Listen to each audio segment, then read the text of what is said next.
हाँ भाई प्यारे बच्चों, गुड आफ्टरनून।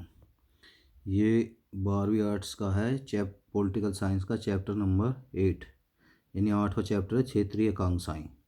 ठीक है, 2-2 नंबर के दोबारा करा रहा हूँ, तीसरी दफ़ा चल रहा है ये। अब इसके बाद 2-2 नंबर के नहीं होंगे, शुरू से करा रहा हूँ फिर दोबारा तिबारा। ठीक है, 2-2 नंबर करने के बाद बस फिर 4-4 नंबर के देख लेंगे। ठीक है भाई, तो अब देखो इसमें 8वां चैप्टर है। इसमें पेज नंबर है A 211 पे। कितना पे? A 211 पे, 211 एंड 211। ठीक है भाई, अब क्षेत्रीयवाद से आपका क्या अभिप्राय है? क्षेत्रवाद से या क्षेत्रीयवाद से अभिप्राय भाई, जिस क्षेत्र में आप रहते हो या जिस क्षेत्र में नेता जो एमएलए एमपी रहते हैं, जो अपने मिनिस्टर बने हुए, जो सेंटर में किसी मंत्रालय के मंत्री हैं, तो वो अपने क्षेत्र का विकास ज़्यादा करते हैं। ठीक है भाई, या फिर जिस गांव का होगा वो उस गांव का करेगा, या जिस इलाके का अपने इलाके में करेगा, तो क्षेत्रवाद होता है। देखो जैसे क्षेत्रवाद से अभिप्राय एक देश में या देश के किसी भी अन्य भाग में उस छोटे से क्षेत्र से है, उस छोटे से क्षेत्र है जो अपनी आर्थिक भौगोलिक सामाजिक कारण से अपना पृथक अस्तित्व की मांग करता है। मतलब जो देश, इतना बड़ा देश है भारत देश, उसमें किसी राज्य में विकास नहीं हो रहा, तो वो कह रहा है कि मैं भाई देश से अलग रहकर, पृथक मतलब अलग रहकर अस्तित्व, मतलब अपने अस्तित्व की मांग करता है कि भाई मैं अपने उससे अलग रह के ही अपना विकास कर सकता हूँ। क्षेत्रीयवाद केंद्रीकरण के विरुद्ध क्षेत्रीय इकाइयों से को अधिक शक्ति एवं स्वायत्ता प्रदान करने के पक्ष में है। क्षेत्रवाद कह रहा है भाई केंद्र जो सेंटर की सरकार से ज़्यादा है, क्षेत्र की सरकार है, क्षेत्रीय इकाई है, सरकार को अधिक स्वायत्ता मतलब अधिक शक्ति दी जाए। ठीक है भाई, अब क्षेत्रवाद के कोई दो कारण हैं भाई। क्या किस कारण क्षेत्रवाद है भाई, ये अलग होना चाहते हैं? भारत में भाषाई आधार पर राज्यों का गठन निरंतर मांग होना, मतलब भाषा के आधार पर राज्यों का गठन होना। दूसरा, गैर हिंदी क्षेत्र विशेषकर दक्षिण राज्यों में हिंदी भाषा का निरंतर विरोध होना। क्या कह रहा है? गैर हिंदी क्षेत्रों में विशेषकर दक्षिण राज्यों में हिंदी भाषा का निरंतर विरोध होना। अलगाववाद से क्या अभिप्राय है? अलगाववाद से अभिप्राय एक राज्य से कुछ क्षेत्र को अलग करके स्वतंत्र राज्य की स्थापना की मांग है। यानी कि अलगाववाद से अभिप्राय एक राज्य से कुछ क्षेत्र को अलग करके स्वतंत्र राज्य की स्थापना की मांग है, अर्थात संपूर्ण इकाई से अलग अपना स्वतंत्र अस्तित्व बनाए रखने की मांग अलगाववाद है। अलगाववाद का उदय तब होता है जब क्षेत्रवाद की भावना उग्र रूप धारण कर लेती है। उदाहरण के लिए भारत में मिजो आंदोलन, नागालैंड आंदोलन इत्यादि भारतीय संघ से अलग होने के लिए चलाए गए यह पृथकवाद के उदाहरण हैं। ठीक है भाई, ये किसके हैं? पृथकतावाद के उदाहरण हैं। अब क्षेत्रवाद को बढ़ावा देने वाला कोई एक कारण लिखें। क्षेत्र देश का असंतुलित आर्थिक विकास क्षेत्रवाद को बढ़ावा देता है। मतलब देश में किसी राज्य में असंतुलित, मतलब कोई संतुलन, उसका आर्थिक विकास जोर शोर से हो रहा है और एक राज्य पिछड़ा हुआ है, तो वो क्या करता है? क्षेत्रवाद को बढ़ावा मिलता है, ऐसी भावना। ठीक है भाई, किन स्थानों पर भाषा के आधार पर राज्यों का गठन हुआ है? भाई ये भाषा बोलने वाले ये राज्य है। आंध्र प्रदेश की अलग भाषा है, कर्नाटक की अलग भाषा, महाराष्ट्र की अलग भाषा, गुजरात की अलग भाषा है। ठीक है ना, वहाँ हिंदी नहीं बोली जाती।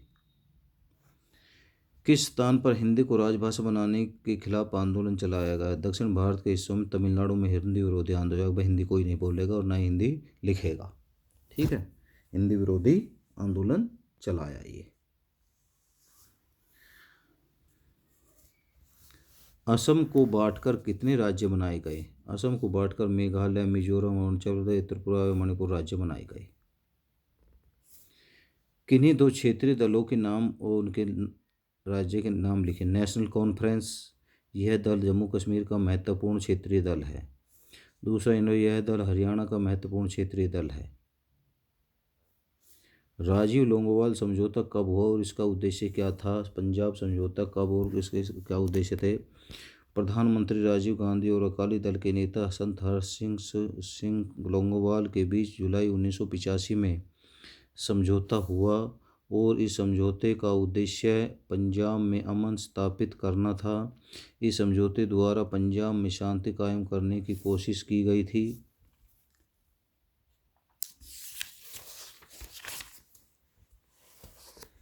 ऑपरेशन ब्लू स्टार क्या है भाई, इंपॉर्टेंट क्वेश्चन है। उग्रवादियों ने पंजाब राज्य के अमृतसर के स्वर्ण मंदिर को अपना मुख्यालय बनाया, पहले भी समझाया हुआ है।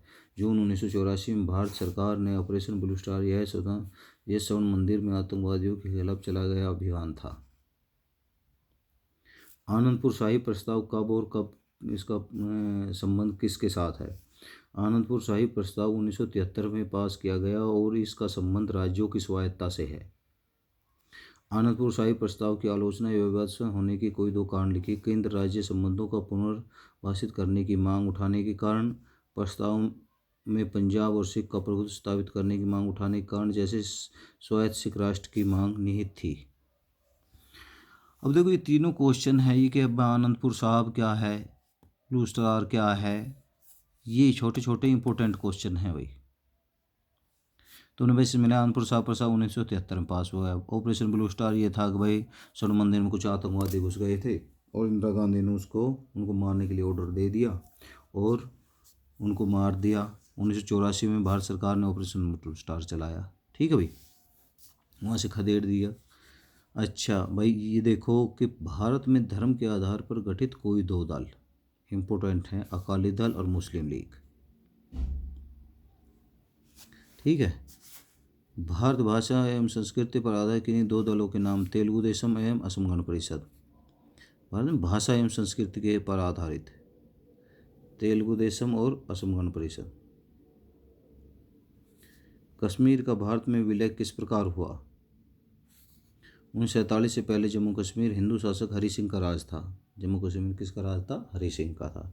बाद में आज़ादी के बाद स्वतंत्र रहना चाहता था, लेकिन अक्टूबर 1947 में कश्मीर में पाकिस्तान द्वारा भेजे गए बाहरी के आतंकवादी या कबीलाई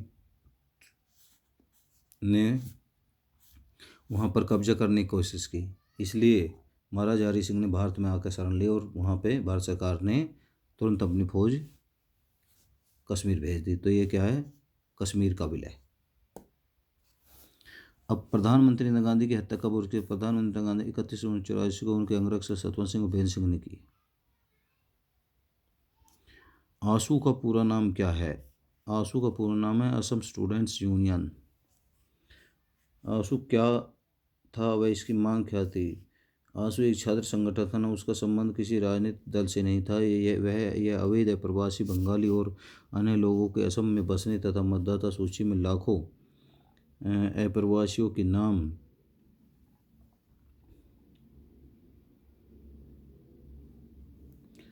दर्ज कर लेने के खिलाफ आंदोलन कर रहा था। इसी मांग थी कि 1951 के बाद जितने भी नागरिक असम में आकर बसे हैं उन्हें यहाँ से निकाल दिया जाए, और इस आंदोलन को पूरे असम में समर्थन प्राप्त हो गया, ठीक है भाई। अब है MNF और UGF। MNF Mizo National Front, UGF United गौर पार्टी। धारा 370 किससे संबंधित? तुमने लिया धारा 370 जम्मू कश्मीर से संबंधित है, बस। अच्छा भाई ये देखो AIADMK और DMK, ठीक है, ये भी इम्पोर्टेंट क्वेश्चन है भाई। अन्ना DMK देखो भाई ये है तेलुगु देशम पार्टी की नीति और ये अन्ना DMK, ये दोनों इम्पोर्टेंट क्वेश्चन है भाई।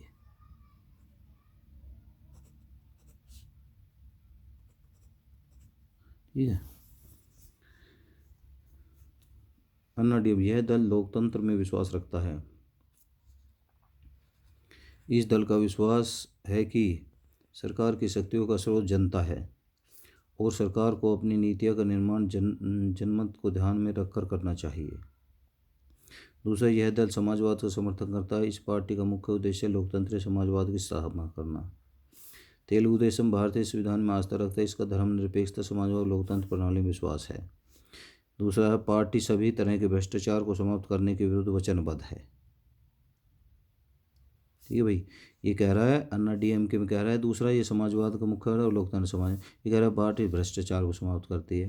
पहले में लोकतंत्र में विश्वास करती है, ये संविधान में आस्था रखता है, ये धर्मनिरपेक्ष है और ये है सरकार की शक्ति और जनता का स्रोत बताती है। तो ये दोनों इम्पोर्टेंट क्वेश्चन है। ठीक है भाई।